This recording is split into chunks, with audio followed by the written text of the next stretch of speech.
Hey, what's up? My name is Eric Gutierrez. Welcome to my channel. If this is the first time here watching, welcome. If you're returning, welcome back. Today we're talking about my shotgun shock. Bought this right here, shotgun shock. The kit came with all this. It came with your whole unit, your shock unit. Got a little compressor, some wire thingies, like a valve or something. And of course your switches.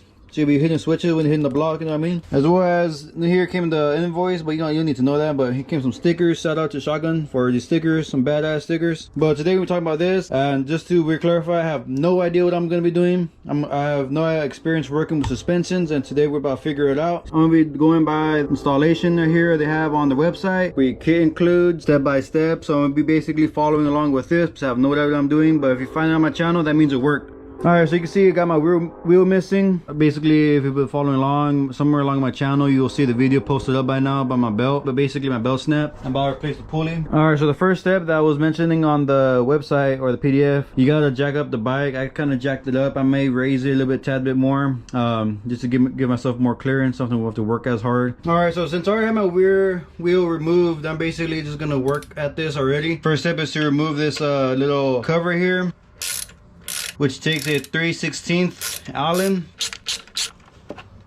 Once you got that bolt removed, pick up on these two tabs right here, and just pop this bad boy out like that. Then I'm going to be removing this panel here, just so I have more access into this little section of the bike here. Again, with the 3/16, just rinse them out.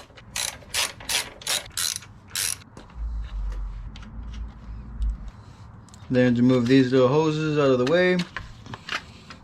Then the next step is to remove the suspension unit. Start with removing these bolts right here.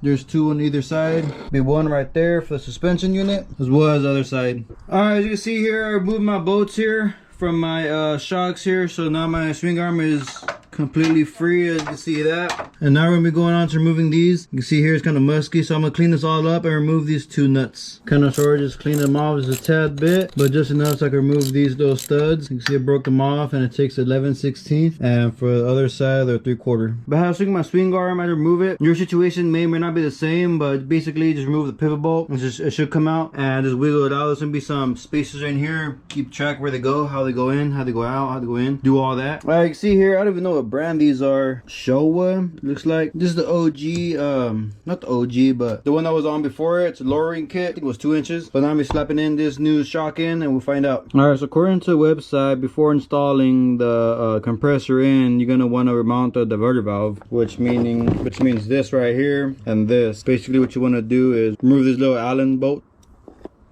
So you can see here on the website how it says bouncing it on this little bracket here on this compressor, the diverter valve, color coded red. In which in my case, nothing's really color coded, but we're gonna say this is the diverter valve, and basically we'll be mounting it here to this little bracket right here. Now, because of the size of these little Allen bolts, I wouldn't go tightening it all the way, but I did add a little Loctite just for a good measure. I recommend it.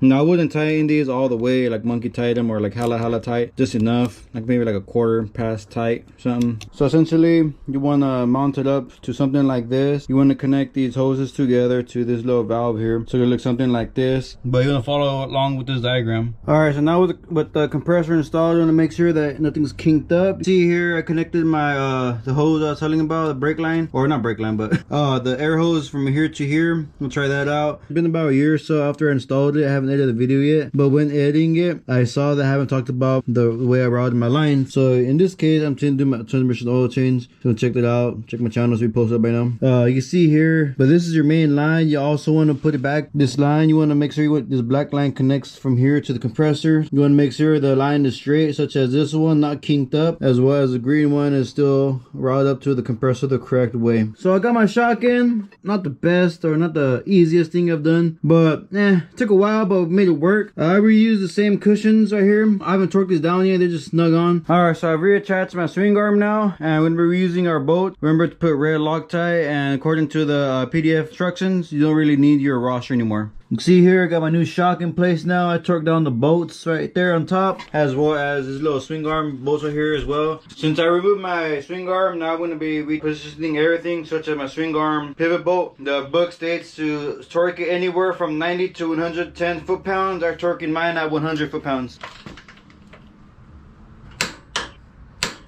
All right, so now that I got all my lines connected here, now we're gonna be focusing on connecting the electrical part. All right, so the next step that I'm gonna be doing now is just attaching our switches here, which are these. So these are gonna be mounted right here. So basically we're moving the horn and attaching this piece right here. Just like that, you attach switches right here next to your horn. You route it up underneath your tank, and I basically put it here. I put it clamped it here with the evap hoses as well. And basically somewhere along this area, I'm gonna be connecting it to the other switches. Connected it right here. Made sure I have enough length for the positive terminal as well as for the negative. Coming down here, I mounted my relay switch to this little mounting bolt right here. You can see right there, I kind of mounted it right there. The wiring, I'm gonna be doing everything right here. You can see here, make it look somewhat OEM. I'm gonna be zip tying this right here. Kind of put green zip ties on it, just color code which is which. For these are my airlines or for my connections for my air suspension, but that'll be it. Now I'm gonna be slapping on the splash guard.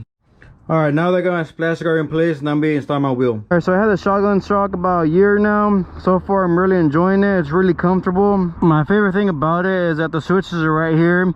So you could adjust them while you're riding. Such as, you know, it's going to be a bumpy road up ahead. You could adjust your suspension to be more softer. If you want more of aggressive riding, you can also make it more stiffer. One thing that I don't recommend you guys doing or anyone doing is basically airing it up when the bike is off. Essentially, that draws too much power from the battery to your shock. That draws way too much power, so you're gonna lose a lot of power from your battery. So I don't recommend anyone airing up the bike off. I recommend it with the bike running, so that way your battery is being charged as it's being, you know, pumped up, so that way you won't be drawn without a dead battery later on. All right, so that's how it looks when it goes down.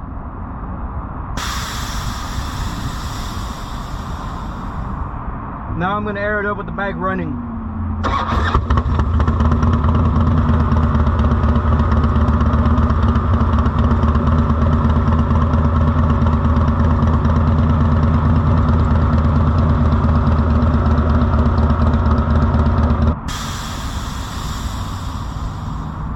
Alright, this is how she looks when you deflate all the air from the bag, how it sits down, she just angles it like that. While you may ride with the bag all the way down, you may ride like that. I don't really recommend it because it's going to be really stiff ride.